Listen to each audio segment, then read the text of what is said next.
welcome to our channel Deepa's Home.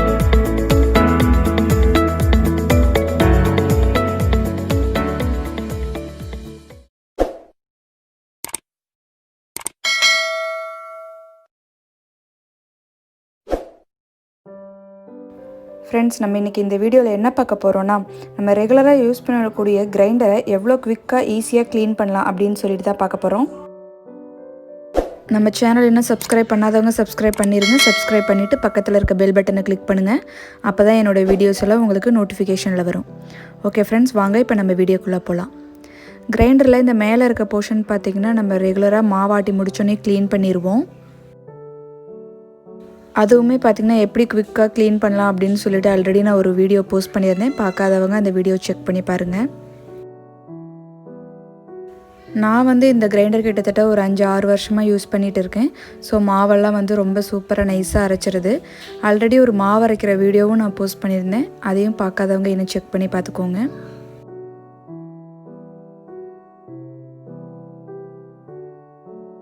So கிரைண்டரில் இந்த அடிப்பாக மட்டும்தான் இப்போ நான் உங்களுக்கு க்ளீன் பண்ணி காட்ட போகிறேன். இதில் தண்ணி படுறதுனால எதுவும் ஆகாது. ஏன்னா ஹோல்ஸ் எல்லாம் பார்த்திங்கன்னா கீழே தான் இருக்குது. ஸோ மேலே நம்ம தண்ணி போட்டு க்ளீன் பண்ணுறதுனால எந்த ஒரு இதுவுமே ஆகாது. ஸோ வாங்க இப்போ நம்ம க்ளீன் பண்ணலாம்.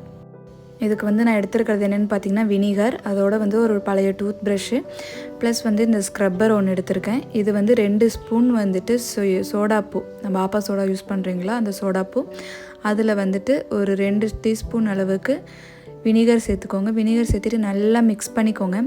மிக்ஸ் பண்ணதுக்கப்புறமா அந்த ஸ்க்ரப்பர் வச்சு எங்கே அழுக்கு ஜாஸ்தியாக இருக்கோ அந்த இடம் ஃபுல்லாகவே தேய்ச்சி விட்டுறலாம். நான் கிரைண்டர் ஃபுல்லாகவே அது மாதிரி எல்லா பக்கமும் தேய்ச்சி விட்டுறேன். ஃபுல்லாமே தேய்ச்சி விட்டுட்டு பார்த்திங்கன்னா அந்த ப்ரஷ் வச்சுருக்கோம் இல்லைங்களா, டூத் ப்ரஷ், அந்த டூத் ப்ரஷ் வச்சு சின்ன சின்ன இடமெல்லாம் நம்ம ஸ்க்ரப்பர் வச்சு தேய்க்க முடியாத இடத்துலலாம் அந்த ப்ரஷ்ஷை வச்சு நல்லா தேய்க்கலாம். ஸோ இது மாதிரி பாருங்கள், அந்த இடம் எனக்கு ஏதோ ஸ்க்ராச்சஸ் மாதிரி இருக்குது. ஸோ அதில் ரொம்பவே அழுக்காக இருந்துச்சு. ஸோ அந்த இடம் எல்லாமே பார்த்திங்கன்னா இது மாதிரி டூத் ப்ரஷ் வச்சு தேய்க்கிறதுனால ஃபுல்லாக க்ளீன் ஆகிடுச்சு. இந்த பட்டன் பக்கம் எல்லாமே பார்த்திங்கன்னா நம்ம கை வச்சு அந்த ஸ்க்ரப்பர் வச்சு தேய்க்க முடியாத இடத்துலலாம் இது மாதிரி டூத் ப்ரஷ் வச்சு நம்ம தேய்ச்சோம் அப்படின்னா ஃபுல்லாக க்ளீன் ஆகிடும்.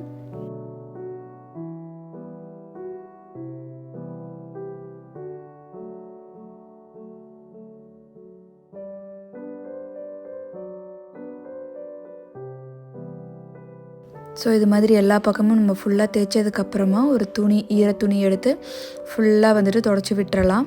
துணி நல்லா 2-3 டைம் தண்ணியில் அலசிட்டு புழிஞ்சிட்டு தொடங்க. ஃபுல்லாக தொடச்சிட்டிங்க அப்படின்னா க்ளீன் ஆயிரும்.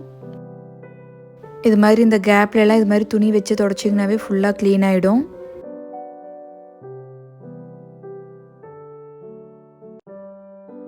ஸோ இப்போ கிரைண்டர் சுற்றி ஃபுல்லாகவே கீழே மேலே எல்லா பக்கமுமே நல்லா தொடச்சி விட்டுறலாம். லாஸ்ட்டாக இது மாதிரி ஒரு ட்ரை கிளாத் வச்சு ஃபுல்லாக க்ளீனாக தொடச்சிருங்க.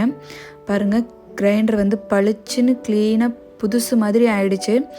ஸோ நீங்கள் இந்த சோடாப்பூவும் வினிகர் தான் யூஸ் பண்ணி துடைக்கணுங்கிறது கிடையாது.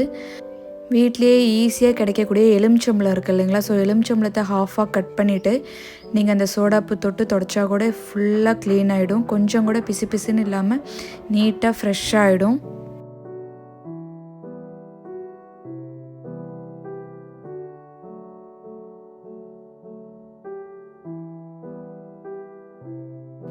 இந்த கிரைண்டர் பார்த்திங்கன்னா இந்த மேலே இருக்க இதை ஃபுல்லாக க்ளோஸ் பண்ணி வச்சுக்கலாம். ஸோ க்ளோஸ் பண்ணிவிட்டு நம்ம எங்கேயாச்சும் எடுத்து வைக்கிறதுனா கூட ஈஸியாக எடுத்து வச்சுக்கலாம்.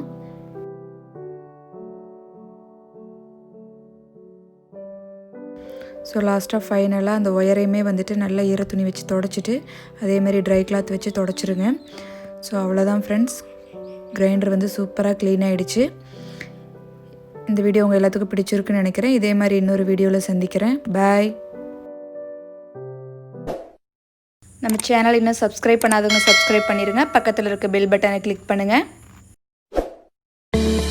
இந்த வீடியோ பிடிச்சிருந்தா லைக் பண்ணுங்கள், ஷேர் பண்ணுங்கள், கமெண்ட் பண்ணுங்கள்.